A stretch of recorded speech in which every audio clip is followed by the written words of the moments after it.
स्वागत छ भाइ बहिनीलाई नेपाल अनलाइन स्कुलमा। आज हामीहरू भेक्टरमा सोधेका पुराना क्वेसनहरू त्यो क्वेसनहरूलाई के गर्नेछौँ डिस्कस गर्नेछौँ यहाँ। जस्तै मसँग क्वेसन छ एउटा। क्वेसन के छ त, if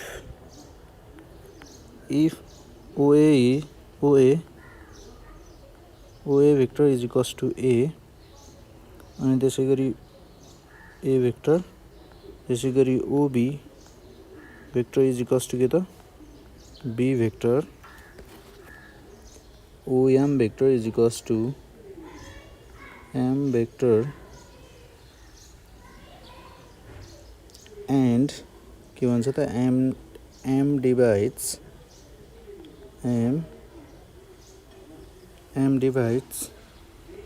BA internally divides internally in the ratio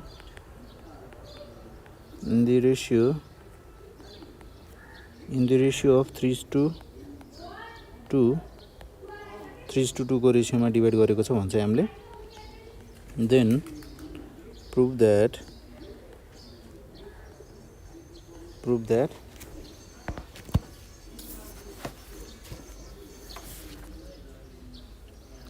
M vector is equals to 1/5 3A vector plus 2B vector।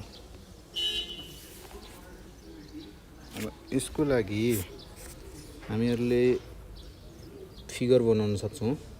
पहिलो काम चाहिँ के गर्ने त, फिगर बनाउने। यसलाई फिगरमा उतार्न सक्यो भने के हुन्छ, हामीहरूलाई सजिलो हुन्छ है।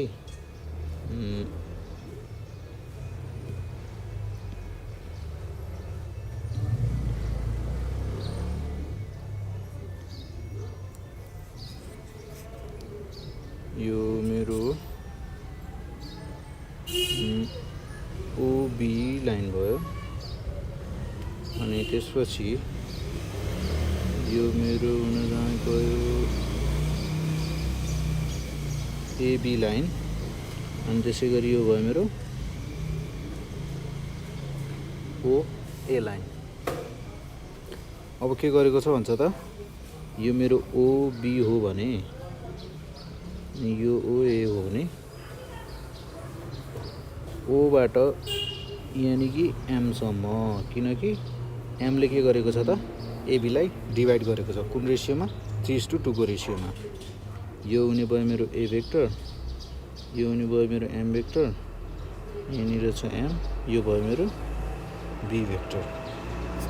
अब हामीलाई के प्रुभ गर्नु छ त, M vector is equals to 1/5 3A vector plus 2B vector. यसको लागि here OA vector is equals to A vector, OB vector is equals to B vector अनि त्यसै गरी OM vector is equals to M vector and ratio is equals to के त 3:2 को रेशियोमा। Bisection formula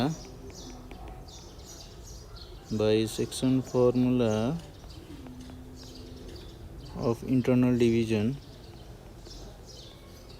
के गर्ने त, इंटरनल डिभिजन को सेक्सन फर्मुला लगाउने, सेक्सन फर्मुला को इंटरनल डिभिजन लगाउँदा OM vector is equals to के हुने भयो त मेरो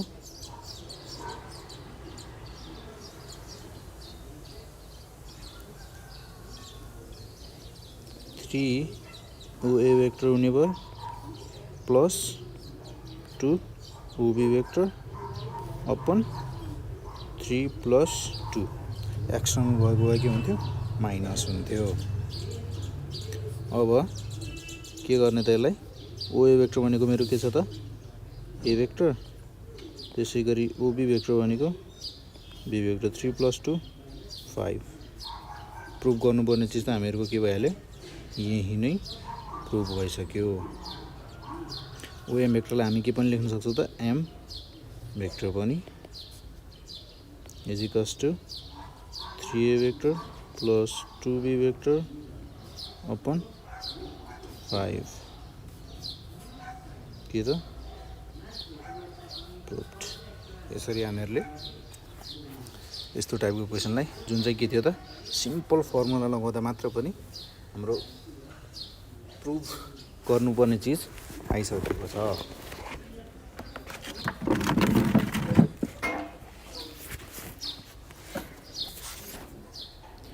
अब यसै गरी अब यही क्वेसनमा यदि हामीहरूको एक्सटर्नल डिभिजनको फर्मुला लगाउनु पर्ने भएको भए के हुन्थ्यो होला त भनेर तपाईहरुले यसलाई फेरि पनि आफै पनि गर्न सक्नुहुन्छ। यहाँनिर मैले के गरे त यहाँनिर मैले डाइरेक्ट फर्मुला लगाएँ, तर तपाईहरुले यहाँनिर एक स्टेप अझै बढाउन सक्नुहुन्छ। कसरी त फर्मुला के थियो त हाम्रो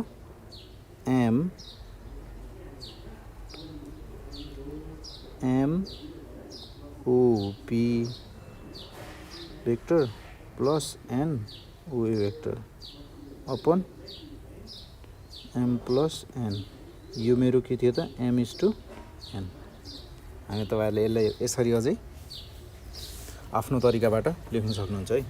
यसरी फर्मुला लेखेर पुरै लेखिराख्नुपर्छ, मैले जसरी गरे त्यसरी गर्नुपर्छ भन्ने के त जरुरी छैन।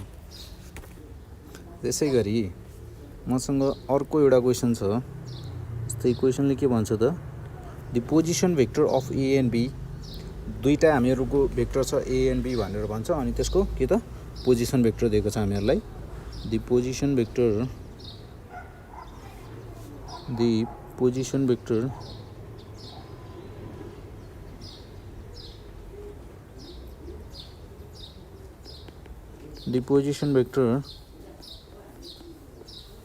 of a and b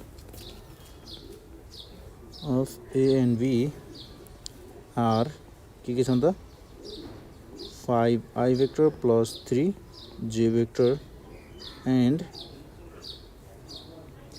2i vector minus 3j vector respectively। भन्नुको मतलब मेरो a को पोजिसन भेक्टर कुन हो त 5i plus 3j भेक्टर र b को कुन हो 2i vector minus 3j vector. अनि के भन्छ त यदि यस्तो हो भने find the position vector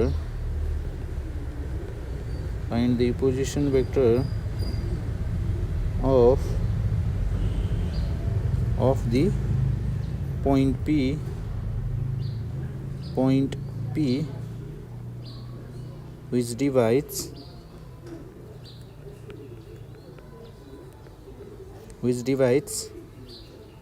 A and AB in the ratio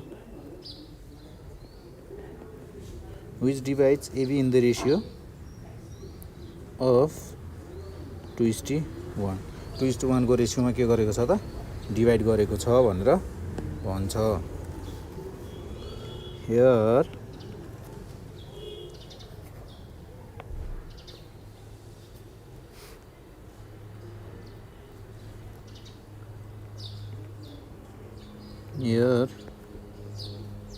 let O be the origin,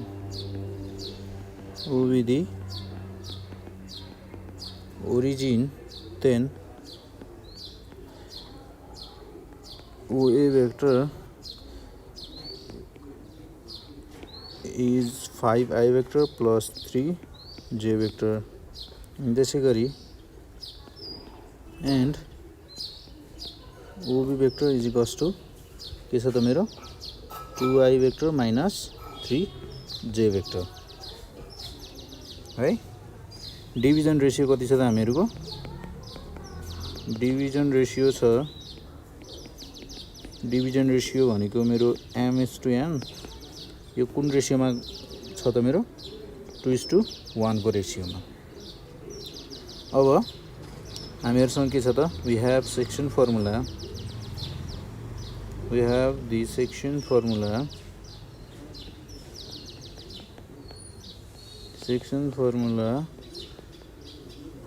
of internal division को सेक्सन फर्मुला लगाउने internal division।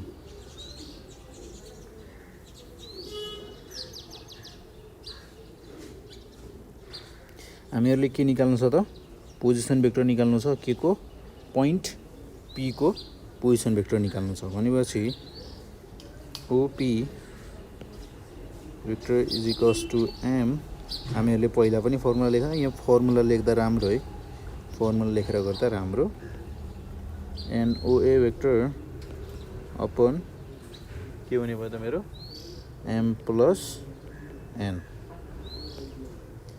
एम भनेको मेरो कति छ त 2 ओबी भेक्टर भनेको 2i vector minus 3 J vector अनि त्यसै गरी प्लस मेरो ओए भेक्टर भनेको कति छ त एन भनेको मेरो कति छ त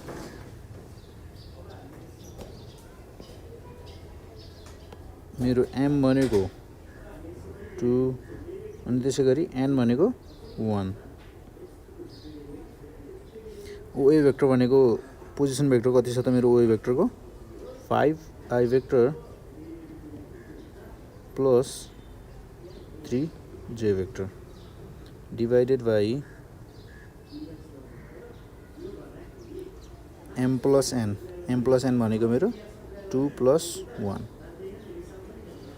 यो भनेको मेरो कति हुने भयो त 4i भेक्टर माइनस 6 जे vector plus 5i vector plus 3 J vector upon 3